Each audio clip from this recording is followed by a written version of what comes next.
1.400.000 aprox de células ganglionares y esto nos tiene que durar para toda la vida. Algunas patologías como es esta, el glaucoma, nos produce un daño del nervio óptico como tal y lamentablemente, como nosotros lo sabemos, el tejido nervioso no tiene esa capacidad de tener esa mitosis o de reproducirse, ¿no? Entonces, en consecuencia, lamentablemente, cuando el nervio óptico deja de funcionar, pues sí, uno llega a una ceguera total, ¿ya? Hablamos de que es multifactorial porque existen eh, las causas que puedan producir este problema de glaucoma, las vamos a poder tener como primarias, secundarias, ¿ya? Y lo vamos a ir viendo más adelante. Y hablamos de que es evolutiva porque lamentablemente así nosotros logremos detectar este problema de glaucoma a inicios, ¿ya? Lamentablemente no lo vamos a parar, ¿ya? Es evolutiva porque cuando hay un sufrimiento de las células ganglionares, ¿ya? Sufren un fenómeno de apoptosis, ¿ya? Entonces, la célula que está al lado ve que la célula que está muriendo, bueno, que la célula de su lado está muriendo, la célula buena también dice, bueno, yo también voy a seguir ese camino y entonces empieza a producirse este fenómeno de apoptosis, una muerte lenta y progresiva, ¿no?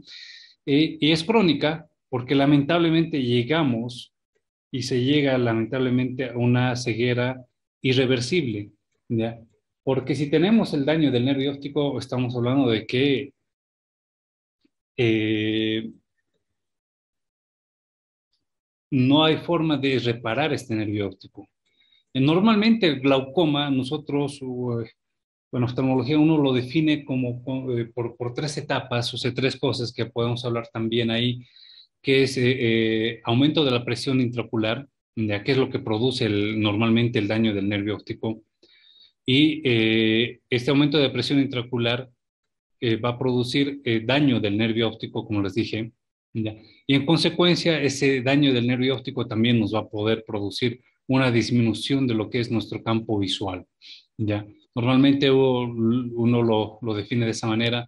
Yo quise ir un poquito por otro lado porque es bueno también que sepamos otras formas de qué y en qué consiste el glaucoma, ¿ya? Normalmente, ustedes saben, bueno, una de las primeras clases que llevamos fue un poquito la anatomía del globo ocular, ¿ya? Y esto es lo que es la cámara anterior, ¿ya? Esta parte de acá. A este nivel me estoy refiriendo con este gráfico que es la cámara anterior, ¿ya? Y parte de la cámara posterior. En la cámara posterior, como vemos aquí atrás, ¿ya? Están el cuerpo ciliar. El cuerpo ciliar es el encargado de la producción del humor acuoso. Este humor acuoso sale, ¿ya? A la cámara posterior, ya sale a la cámara posterior, que la cámara posterior sabemos que está entre el iris y el cristalino. Entonces, este humor acuoso, al producirse, sale a la cámara posterior y va a pasar por la pupila, y de la pupila va a drenarse a nivel del ángulo camerular o también, pues más propio a nivel del trabéculo. El trabéculo que vemos aquí logra hacer esto de acá. Es una especie de tejido fenestrado, ya poroso, ya, y entre más se va acercando hacia este conducto al canal de Slem, ya, más estos poritos se van volviendo cada vez más pequeños, o sea, tiene mayor capacidad de filtración de líquido, podríamos decir, ¿no? En ese aspecto.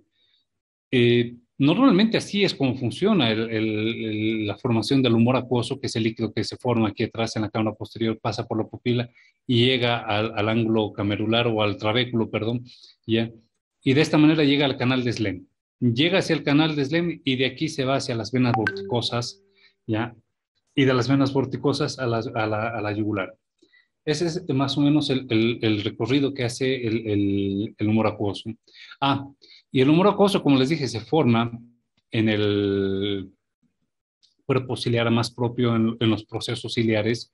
Estos procesos ciliares la formación del humor acuoso está dado a partir de un proceso de ultrafiltración a partir del plasma, de la sangre, ¿ya? Es un ultrafiltrado que se va a dar a partir de eso, ¿ya? Entonces, este ultrafiltrado nos va a producir lo que es la formación del hombro acuoso. Normalmente esto es así como funciona. Ya vamos a hablar un poquito de lo normal. Primero les hablo siempre de lo que es lo normal para después pasar a la patología. Ya, normalmente esto funciona así. En los casos de glaucoma puede haber una sobreproducción del humor acuoso, pero especialmente va a haber una resistencia a la salida del humor acuoso. El humor acuoso ya no puede salir, se sigue produciendo mayor humor acuoso y esto va a producir un aumento de la presión intraocular. ¿Ya? Y este aumento de presión intraocular lo que nos va a producir va a ser un daño a la parte de aquí atrás, al nervio óptico. Este nervio óptico, como sabemos, está formado por las células ganglionares, ¿ya? Pero esto a medida que más presión se logra ejercer desde aquí atrás, desde aquí adelante hacia atrás, mayor daño va a producir a nivel de este nervio óptico, ¿ya? Entonces, nosotros tenemos normalmente el nervio óptico logra tener una excavación, como lo ven acá, ¿ya? Una pequeña excavación que se ve a este nivel, ¿ya? Hasta, normalmente se puede hablar hasta un 50% de esta excavación, ¿ya? Logra ser normal. A partir de un 50% de excavación, ya, de esta excavación que vemos acá, podemos hablar nosotros que es ya un problema que pudiese ser un problema de glaucoma, ¿ya? Aquí vemos una excavación igual. Esto es un corte sagital y este corte sagital vemos que este nervio óptico cada vez va teniendo menos fibras. En consecuencia, también la retina se nos va a adelgazar a medida que nosotros vayamos viendo ya que esta excavación va aumentando, como vemos aquí. Acá vemos que esta excavación ha ido aumentando y también es compatible con esta excavación, estos dos.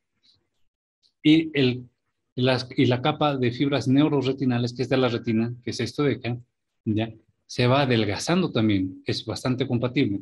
En consecuencia, cuando este nervio óptico va dañándose, ya la excavación va aumentando progresivamente, nos va a dar este tipo de campo visual, ¿ya?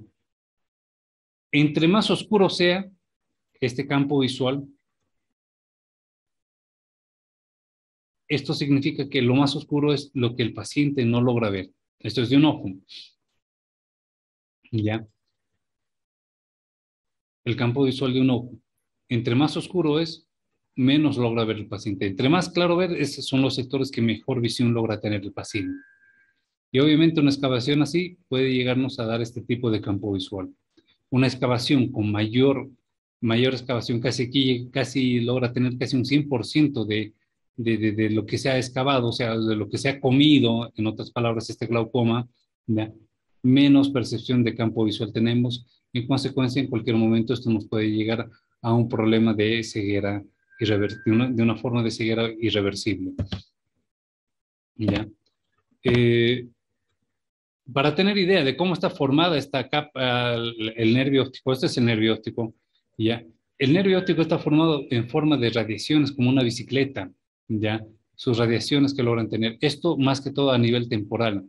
Las fibras vienen ya del lado temporal de esta manera, ya en forma radiada, ¿ya? Pero hacia el lado nasal, perdón, me estoy equivocando. Del lado nasal viene de forma radiada, del lado nasal, ¿ya? En forma de radiaciones. Y del lado temporal, que es el sector de mejor visión, es decir, esto viene como vemos aquí, ¿ya? Estas fibras que vienen, es un haz papilomacular, ¿ya? Eh, y en otras palabras, logra hacer esto mismo, el nervio óptico aquí, digo, el nervio óptico y la mácula. Esta mácula ya va a formar aquí el haz papilomacular, que son radiaciones que logran entrar hacia el nervio óptico, y de este lado del sector nasal viene en forma radiada. A eso me refiero con esta imagen que tenemos acá. En el glaucoma, las primeras fibras que se logran ir dañando, porcentaje normalmente logran ser más del haz papilomacular, casi en un 65% aproximadamente. Después siguen las fibras temporales arcuata superior y las arcuatas inferiores, ¿ya? Y después las nasales, superior e inferior, ya las radiadas, ¿no? Es una forma más o menos aproximada de cómo esto puede producirse un daño de esta manera, ¿ya? Y en consecuencia, obviamente, como les mostré aquí, ya se van dañando las fibras y entonces este nervio óptico, el nervio óptico está aquí más o menos aprox. Entonces se van dañando y se van dañando estas fibras papilomaculares. Aquí son las fibras papilomaculares, después vienen las nasales y bueno, y las arcuatas. Más por acá y las nasales pues vienen por acá. Entonces nos va dando una idea también de dónde está pudiendo producirse este tipo de daño de nervio óptico y en consecuencia de las fibras neuroretinales también, que como ven se van adelgazando y pues cada vez nos van captando cada vez menos visión. Ya. Un poquito más de lo mismo de la producción del humor acuoso que nace en la cámara posterior, va por la pupila y va a ser drenado a nivel del trabéculo, ¿no? Eh, ¿Cómo clasificamos nosotros a los glaucomas? Lo clasificamos en primarios, secundarios y congénitos. ¿Ya? Una clasificación primaria en la cual hablamos de que, eh, en cierta manera, lo podemos tomar como que existe eh, la producción del humor acuoso sigue existiendo, pero hay una resistencia hacia a la salida del humor acuoso. ¿Ya? Lo tomamos como primario porque eh, es como decirle de una causa, se me fue el término, eh, como si no lo tuviéramos bien determinado en ese aspecto, ¿ya? De una causa primaria, que si bien en teoría hablamos de esta causa que existe una resistencia a la salida del humor acuoso, pero realmente demostrado como tal no lo tenemos, ¿ya? Las causas secundarias, ya obviamente su nombre mismo dice secundario, secundario a algo, alguna patología que pudo haber tenido el ojito como tal, ¿ya? Y las congénitas, pues sí, son congénitas porque si mamá y papá tienen glaucoma, pues obviamente el niño puede tener esa posibilidad de tener este tipo de glaucoma congénito, ¿no? Porque se pueden dar malformaciones a nivel del trabéculo, especialmente es donde logra existir este problema, ¿ya? ¿Cómo nosotros determinamos, hablamos hace rato de la presión intraocular? Esto es un tonómetro. Este tonómetro nos ayuda a determinar cuánto de presión logra tener el globo ocular. Normalmente la presión en los adultos logra ser entre de 10 hasta 21 normalmente, es una presión normal.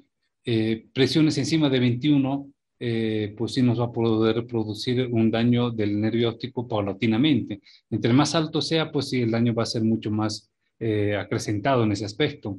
Son de 10 a 20 a 21 milímetros de mercurio. Esa es la presión normal que logramos que una persona debería tener aproximadamente.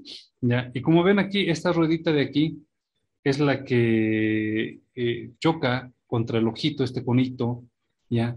Y esto al chocar contra el conito nos va arrojando una presión que nosotros tenemos que ir graduando con esta ruedita. Es una forma de darnos cuenta cuál es la presión intraocular que uno puede tener.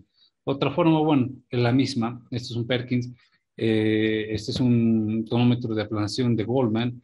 Este es un Perkins, igual también tiene el mismo propósito de tomar la presión apoyándose este conito sobre el globo ocular, sobre la córnea, especialmente se toma sobre la córnea, ya como vemos acá, el conito choca sobre el ojito y aquí está esta cajita que nosotros vamos graduando en base a cómo se van formando unos semicírculos, eh, es decir, lo que vamos a ver por ese conito van a ser estos semicírculos, ya, estas semilunas que van a tener que coaptar más o menos, y una vez que coapten, pues nos va a arrojar un tipo de presión, ya. Aquí tenemos las presiones más o menos límites dentro de las personas, ya, entre los 5 0 a 5 años a 10 milímetros a mucho, de 5 a 10 hasta los 17 y en la forma adulta hasta los 21 milímetros de mercurio.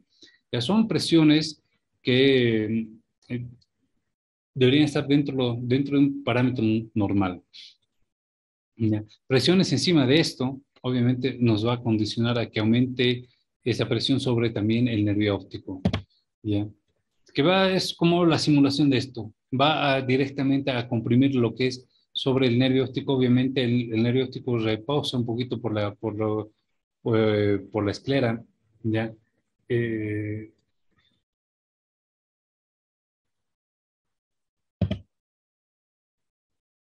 ¿Qué es lo que nos importa en estos casos? Uno, ya hemos determinado cuál es la presión intraocular normal. Ahora vamos a determinar cuál es la fisiología o cuál es un nervio óptico que esté normal. Ya, como les dije anteriormente, el diámetro del nervio óptico no tiene que ser mayor a 50%, o sea, el 50% no se tiene que rebasar. Ya, los vasos tienen que pasar sin deformarse por la papila. Tengo algunas imágenes, la vamos a ir viendo ahí, vamos a ir viendo eso ahí, ya.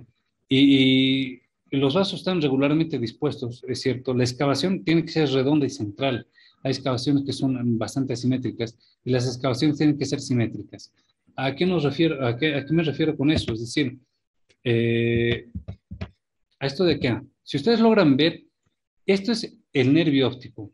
Todo esto es el nervio óptico. Este nervio óptico tiene esta excavación. Esta excavación no tiene que ser mayor a un 50%. La salida de esto, la emergencia de estos vasos, ya tiene que ser de una forma sin deformarse, ¿ya? Tiene que ser de forma radiada. Entonces ya nos van dando cuenta, y tiene que ser redonda esta excavación o ovalada un poco, ¿ya? Y tiene que haber simetría. ¿A qué me refiero con simetría? ¿Ya? Simetría de esto. Esto es ojo derecho, ojo izquierdo. El ojo derecho tiene una excavación más pequeña, ¿ya? Pero el ojo izquierdo logran ver cuánto se ha logrado carcomer, se ha logrado comer en este aspecto. Entonces, ya es asimétrico.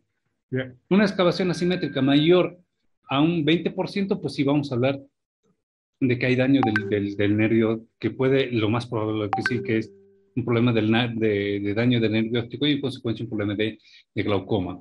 Ya normalmente nosotros lo hablamos así en 0,2, 0,5, 0,3. 0,5 es como si fuera el 50%, es lo que le estoy hablando. ¿Ya? 0,3 como un 30% y uno es el 100%. Entonces esto casi tiene un daño casi de un casi 90%, que nosotros lo llamaremos 0,9, es lo mismo. ¿Ya? Entonces, en consecuencia, eh, lo que nos importa es evaluar más que todo el nervio óptico. Obviamente, este es un nervio óptico normal, sano. Este nervio óptico que tenemos acá eh, tiene esta excavación y esta excavación es lo que no existe de este nervio óptico. A esto de aquí después, este naranjado que logramos ver acá, es lo que nosotros llamamos anillo neuroretinal, ¿ya? Entonces, este anillo neuroretinal tiene que tener esta excavación no mayor al 50% para hablar de un problema de glaucoma. Hay casos en los cuales, por otro lado, este anillo neuroretinal puede ser más delgado, pero puede ser este nervio óptico mucho más grande, ¿ya? Y en consecuencia ser un macrodisco, un disco más grande, ¿ya? Pero siempre pues hay formas de evaluar también esto con tomografía de coherencia óptica, como es el OCT, ¿ya?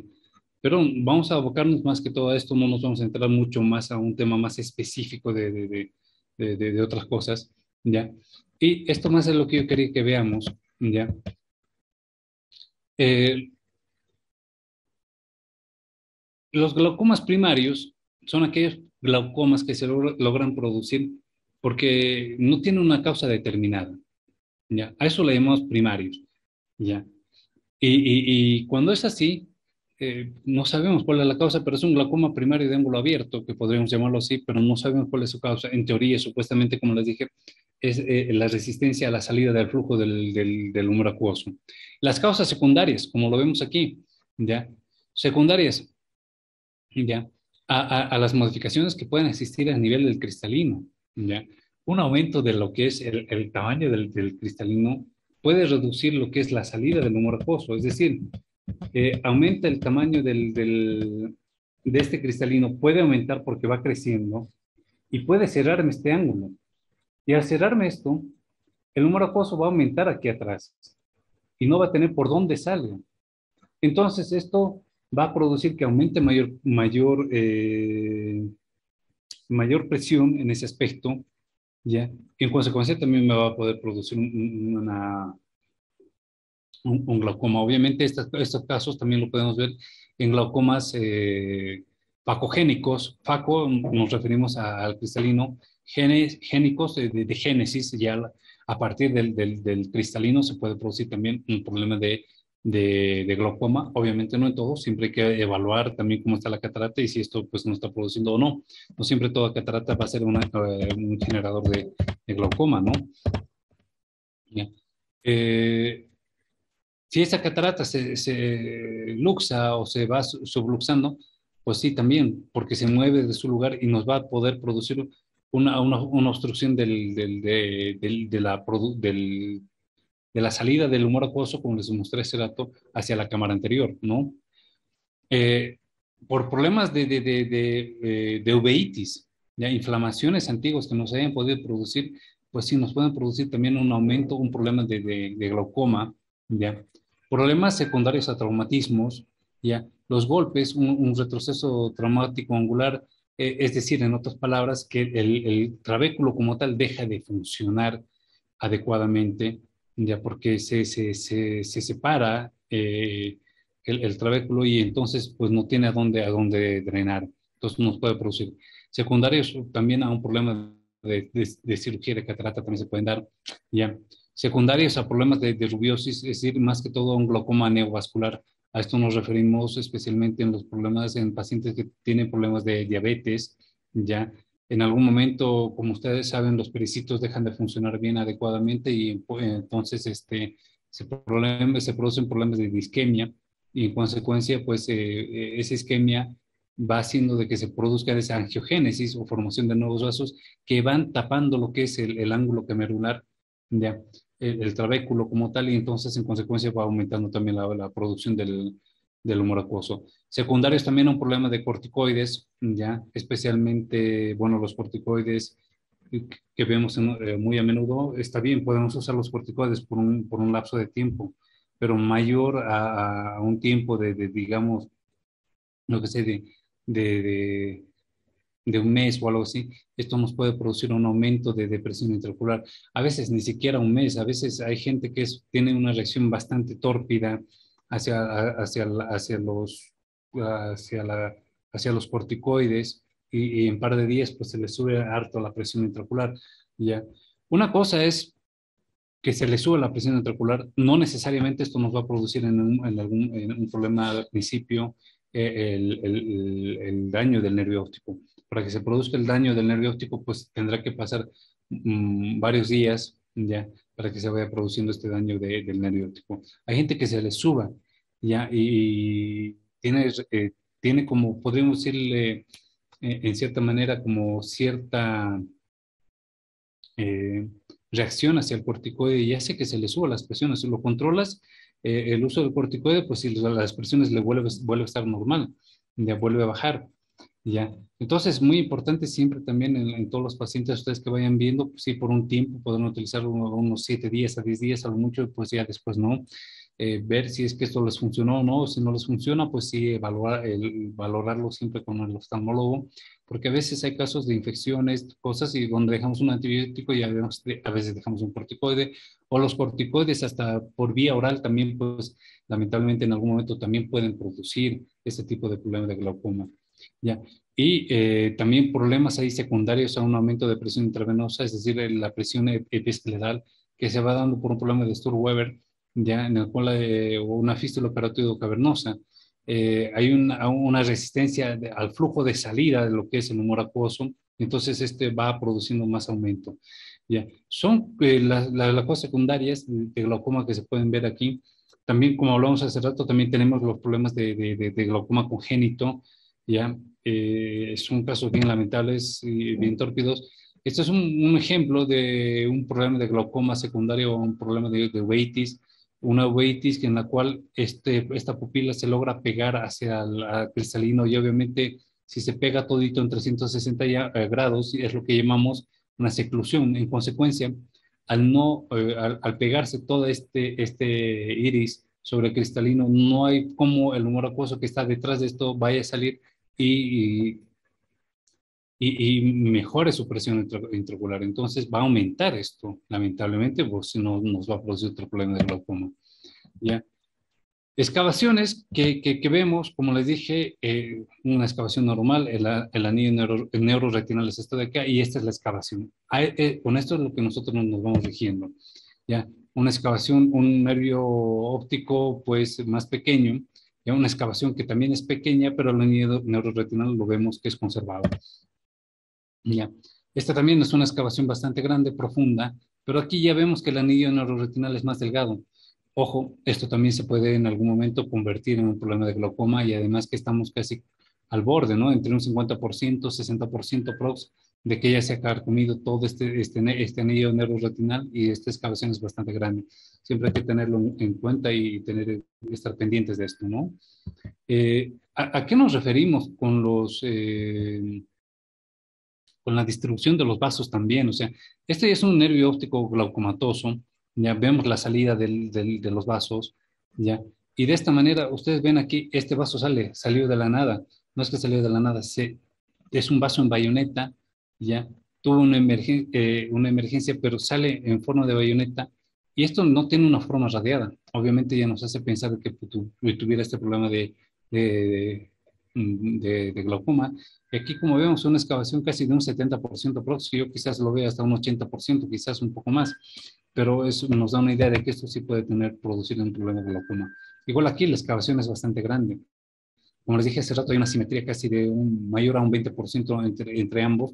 Esto sí nos va a hablar de un problema de glaucoma. Este ya hizo glaucoma, este todavía aquí no, pero este posiblemente más adelante lo vaya a hacer. Un ojito lo sigue el otro. Ya, obviamente, siempre hay que estar pendientes, evaluar, ¿no? Los vasos en bayoneta. ¿A qué nos referimos? Sale esto como la bayoneta del fusil, ¿no? Este codito que se forma, esa es su bayoneta. ¿Ya? Y ya nos habla también que esto nos puede estar produciendo un problema de glaucoma. Glaucomas de congénitos, como lo vemos acá. Ustedes logran ver un ojito de tamaño normal y el otro más grande. Esto es lo que nosotros llamamos buftalmos. Es un ojo que es más grande de lo normal, una córnea que es una megalocórnea, ya con su edema corneal, ya el aumento de la presión ha hecho que este globo ocular se vaya deformando a tal extremo, porque el globo ocular en los niños es mucho más, no es tan rígido como en el adulto, es más elástico, entonces en consecuencia pues tiende a producir esta deformación. Son ojitos que lamentablemente pues tienen un mal pronóstico, ese es el problema. ¿Ya? Bueno, es otra forma de tomar la presión intraocular. Y ya hemos visto lo que era la presión intraocular, hemos visto lo que es el nervio óptico y cómo nosotros vemos que podemos valorar el campo visual. Eso es un campímetro. Ya, el paciente apoya aquí su mentón, mira aquí adelante y trata de ver, ya, son los campos visuales que se pueden dar, pero el paciente trata de ver, ya, aquí adelante en la campana. Mientras el paciente está viendo aquí adelante en la campana, mientras tanto está agarrando un joystick, un botoncito. Cada vez que el paciente va viendo una lucecita, va presionando. Si no le ve la luz, obviamente no la va a presionar y esto nos va a dar una idea de qué es lo que ve. ¿Ya? Es una forma de darnos cuenta cómo es lo que está viendo. Esto es una imagen del operador. ¿Ya? El paciente tiene que estar centrada la pupila y mientras tanto se van lanzando las lucecitas y el paciente va presionando.